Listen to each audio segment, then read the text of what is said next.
Les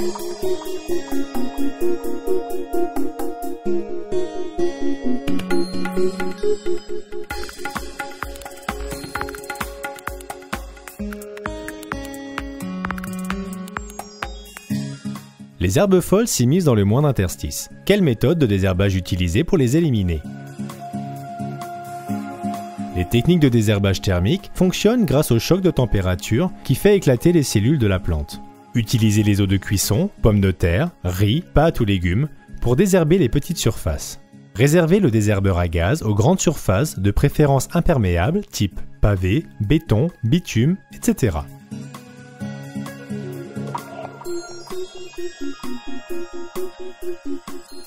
Le balayage classique des surfaces pavées, des caniveaux ou des terrasses permet de supprimer les petites pousses d'herbe ainsi que la terre qui sert de support à la germination. De petites brosses métalliques peuvent être utilisées entre les dalles. Les outils de désherbage mécanique sont adaptés à chaque situation. Ainsi, l'utilisation de la binette et du sarcloir permettront le désherbage des surfaces gravillonnées et du potager. Le couteau à désherber est indispensable pour les plantes à racines pivot comme le pissenlit. Dans le potager et les massifs, le croc et les outils rotatifs faciliteront le retrait des adventices. Traditionnellement, le bêchage sert à améliorer la terre en profondeur, à enfouir les herbes folles et les engrais. Néanmoins, le retournement peut avoir des effets néfastes. D'autres outils et techniques permettent de travailler le sol sans le retourner, comme le ratissage ou l'utilisation de la grelinette. Pourquoi ne pas bêcher? Eh bien, c'est très simple.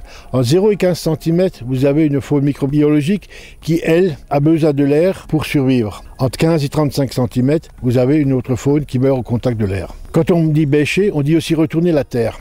Donc, ce qui est au-dessus, on le met en dessous, ce qui est en dessous, on le met au-dessus. Donc, on tue toute cette faune microbiologique et il faut qu'elle se reconstitue. Ces organismes, et notamment les lombrics, favorisent la fertilisation du sol et sont considérés comme de véritables amis du jardinier. Pourquoi? Parce qu'ils creusent des galeries qui permettent à l'eau de pénétrer et notamment à l'air aussi de pénétrer. Dans un jardin naturel, l'objectif est d'obtenir un sol souple et aéré.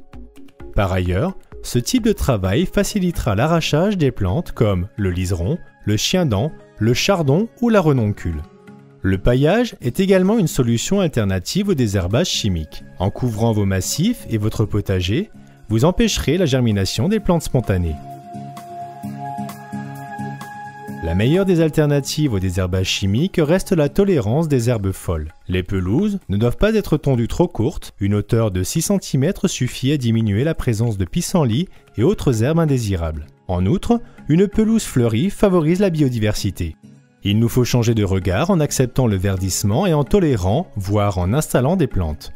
La plupart d'entre elles peuvent se révéler très utiles pour vous ou pour la faune de votre jardin. Retrouvez les fiches conseils pour jardiner au naturel auprès des jardineries engagées dans cette démarche, ainsi que de nombreux conseils sur le site d'Émission Eau.